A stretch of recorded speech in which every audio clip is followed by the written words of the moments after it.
Bukan dengan kekuatanku ku dapat jalani hidupku, tanpa Tuhan yang di sampingku ku tak mampu sendiri. Engkaulah kuatku yang menopangku, ku pandang wajah-Mu dan berseru, pertolonganku datang dari-Mu. Peganglah tanganku, jangan lepaskan, Kaulah harapan dalam hidupku.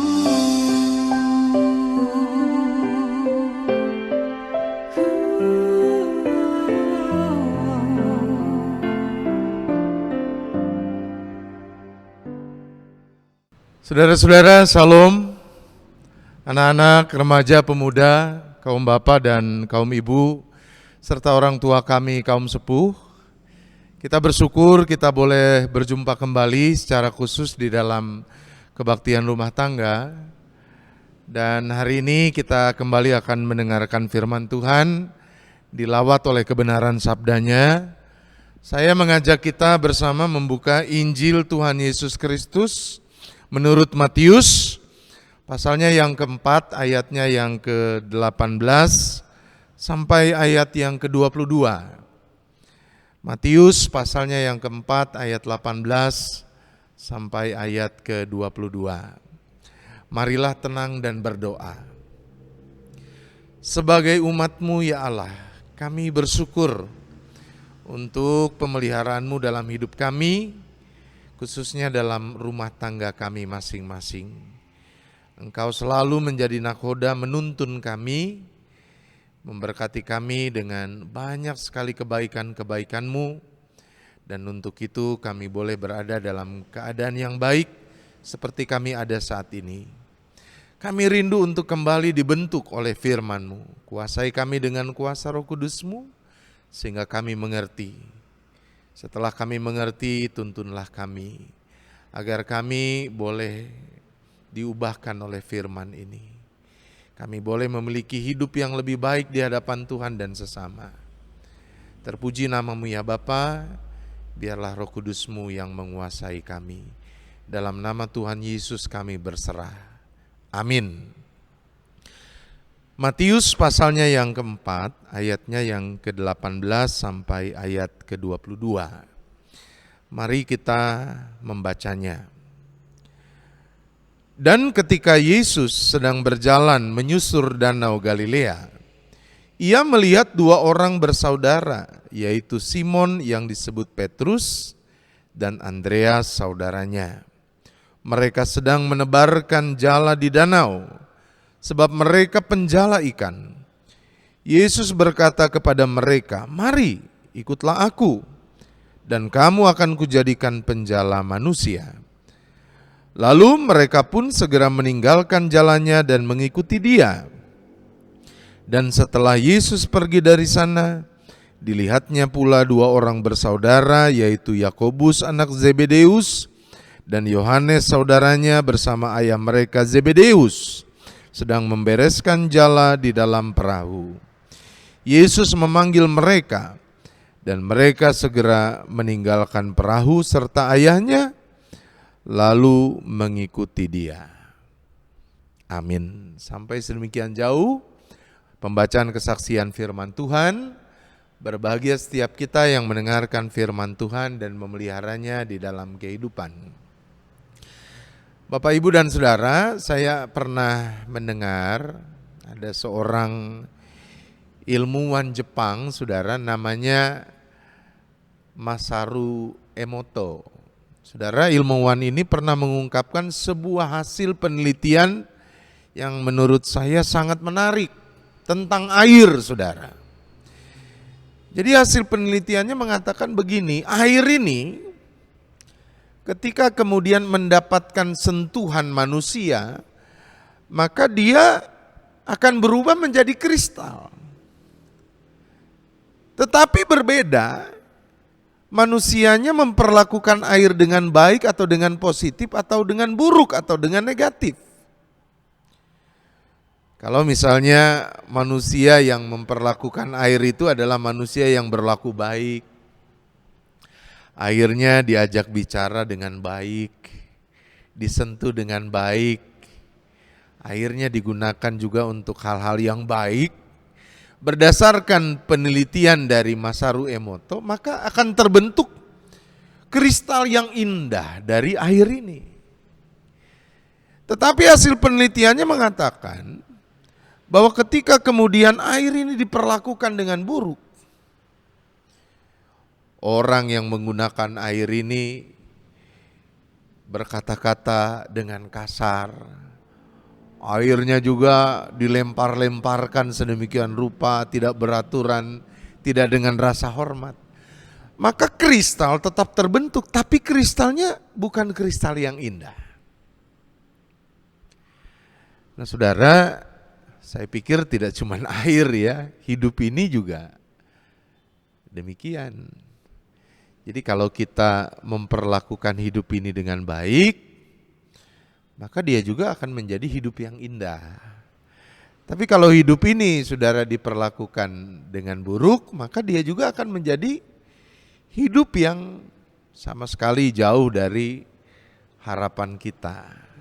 Nah saudara yang terkasih, hidup yang indah itu juga yang saya bayangkan hadir dalam diri murid-murid Yesus yang pertama ketika Tuhan Yesus memanggil mereka. Bagaimana tidak indah saudara-saudara. Mereka yang punya latar belakang berasal dari daerah yang dianggap kurang suci. Daerah Galilea itu kan pamornya kurang sakral dibandingkan dengan daerah seperti Yerusalem, saudara, karenanya penduduknya juga dianggap lebih berdosa dibandingkan dengan penduduk Yerusalem yang kudus-kudus itu. Apalagi mereka juga berasal dari kelas ekonomi kelas bawah, saudara. Mereka hanyalah penjala ikan. Kini mereka diberi kepercayaan, saudara. Diberi kepercayaan untuk menjadi orang-orang yang mengikuti Yesus. Saudara, kalau kita baca baik-baik perjalanan pelayanan Yesus, saudara, tadinya Yesus memang memulai pekerjaan pelayanannya seorang diri. Namun setelah dia berjumpa dengan murid-muridnya ini, maka pelayanan dilakukan secara komunal, secara bersama-sama. Dia tidak lagi sendiri, tetapi didampingi oleh murid-muridnya. Sebuah kesempatan yang indah, saudara. Bagaimana tidak mereka yang tadinya adalah penjala-penjala ikan, maka Tuhan Yesus beri kesempatan untuk menjadi penjala manusia. Sekalipun barangkali bagi diri mereka sendiri, para penjala ikan ini adalah orang-orang biasa. Tapi Yesus melihat potensi mereka. Yesus melihat ada sesuatu yang indah, yang tentu menjadi bekal berharga bagi mereka untuk melayani Tuhan dan sesama sebagai murid Yesus. Termasuk juga soal Galilea, daerah dari mana mereka berasal. Galilea ini, saudara, memang punya sisi buruk dipandang oleh kebanyakan orang. Tapi ada hal yang menjadi potensi daerah Galilea juga yang tentu diperhatikan oleh Tuhan Yesus. Yang pertama, saudara, Galilea ini pengekspor minyak zaitun terbesar, saudara, di daerah Palestina kala itu. Yang kedua, saudara-saudara, karena mereka punya danau yang luas, yang besar, saudara, mereka juga penghasil ikan. Dan yang ketiga saudara, daerah pesisir danau, pinggir danau yang subur itu ditanam juga oleh orang-orang Galilea dengan gandum, dan karenanya mereka juga penghasil gandum yang mensuplai banyak daerah di sekitar Palestina kala itu. Murid-murid Yesus yang pertama ini juga begitu, mereka juga punya potensi dipandang oleh Tuhan Yesus. Barangkali saudara-saudara dari sisi ketelatenan, bahwa mereka kemudian seringkali harus bersabar menunggu, menjala ikan saudara-saudara. Mereka juga orang-orang yang punya daya tahan luar biasa, karena sepanjang malam mereka harus terjaga. Mereka juga adalah pemberani saudara, karena Danau Galilea itu ombaknya cukup besar dan seringkali juga ada angin sakal yang bertiup saudara, dan itu menakutkan juga. Potensi itu dipandang oleh Yesus. Para murid mungkin tidak terlalu memperhatikannya, tetapi Tuhan Yesus mau memakai mereka, memberikan kesempatan yang berharga kepada mereka. Dan saudara-saudara, hidup yang Tuhan Yesus berikan sebagai murid-muridnya menjadi indah saudara-saudara, karena murid-murid Yesus yang pertama ini juga menyambut panggilan itu dengan baik. Memperlakukan hidup mereka selanjutnya sebagai murid Yesus juga dengan baik. Jadi ada transformasi kehidupan yang mereka juga lakukan saudara-saudara ya. Dari tadinya mereka penjala ikan menjadi penjala manusia. Mereka yang barangkali tadinya bersuara keras saudara, namanya hidup di danau, hidup menangkap ikan itu kan di tengah danau yang luas itu kan tentu orang gak bisa dong berkomunikasi satu dengan yang lain dengan suara yang lemah lembut begitu. Tapi sekarang mereka harus mampu menyesuaikan diri dengan panggilan mereka sebagai murid Yesus. Mereka yang tadinya berhadapan dengan ikan saudara, dengan hewan, kini akan berhadapan dengan manusia, tentu butuh kesabaran lebih. Ketelatenan yang luar biasa. Dan mereka bersedia melakukan itu. Murid-murid Yesus ini cukup setia melakukan tugas panggilannya. Jadi hidup yang baik yang Allah berikan di dalam Tuhan Yesus Kristus, mereka sambut juga dengan perubahan, menyesuaikan diri. Dan itu membuat hidup mereka menjadi indah. Saudara-saudaraku yang terkasih, anak-anakku yang dicintai oleh Tuhan, Bapak Ibu dan orang tua yang tentu juga dirangkul oleh kebaikan-kebaikannya, bagaimana dengan kita? Kita ini juga diberikan kesempatan oleh Tuhan menjalani kehidupan. Sebetulnya kehidupan yang Allah berikan itu baik adanya. Kalau kita sambut dengan baik, kalau kita perlakukan dengan baik, maka hidup ini akan menjadi indah. Perlu ada penyesuaian. Kalau kita menyadari hidup ini adalah kepercayaan dari Allah, berkat Allah, kita tidak boleh sia-siakan. Kita tidak boleh biarkan hidup kita ini hanyut seturut dengan arus dunia. Kita perlu menjaganya. Kita perlu merubah diri kita hari lepas hari untuk selalu menjadi pribadi yang lebih baik dan lebih baik. Tentu di hadapan Tuhan dan di hadapan sesama. Tidak boleh saudara orang lalu senantiasa katakan, ya saya ini sudah begini, saya gak bisa berubah. Ya orang yang kemudian harus mengerti saya. Tergantung pilihan kita. Kita mau hidup yang baik, hidup yang indah, atau hidup yang buruk yang di dalamnya jauh dari harapan. Karenanya jangan sia-siakan hidup ini. Sesuaikan apa yang kita hadirkan sebagai sikap kita dengan apa yang Allah mau.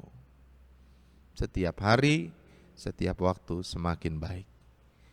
Maka kita akan menyaksikan hidup kita diberkati oleh Allah dengan banyak sekali rupa-rupa warna cinta kasih-Nya yang indah itu. Terpuji nama Tuhan. Amin. Mari kita berdoa. Terima kasih ya Allah, hari ini kami boleh belajar menggunakan hidup dengan sebaik-baiknya. hidup yang indah, hidup yang harus diperlakukan dengan benar. Karenanya kami harus beradaptasi, menyesuaikan diri, bertransformasi diri setiap saat lebih baik. Karenanya kami memohon tuntunan bimbingan-Mu. Kami percaya hanya dengan kekuatan dari-Mu lah kami boleh menghadirkan sikap yang benar dalam hidup ini. Kami rindu seperti para murid. Mereka boleh menanggalkan hidup yang lama, bertransformasi menjadi alat Tuhan, menjadi mitra-Mu di tengah pelayanan, dan lewat diri mereka banyak jiwa boleh dimenangkan, cinta kasih Allah boleh dihadirkan, dan suara Injil boleh diperdengarkan.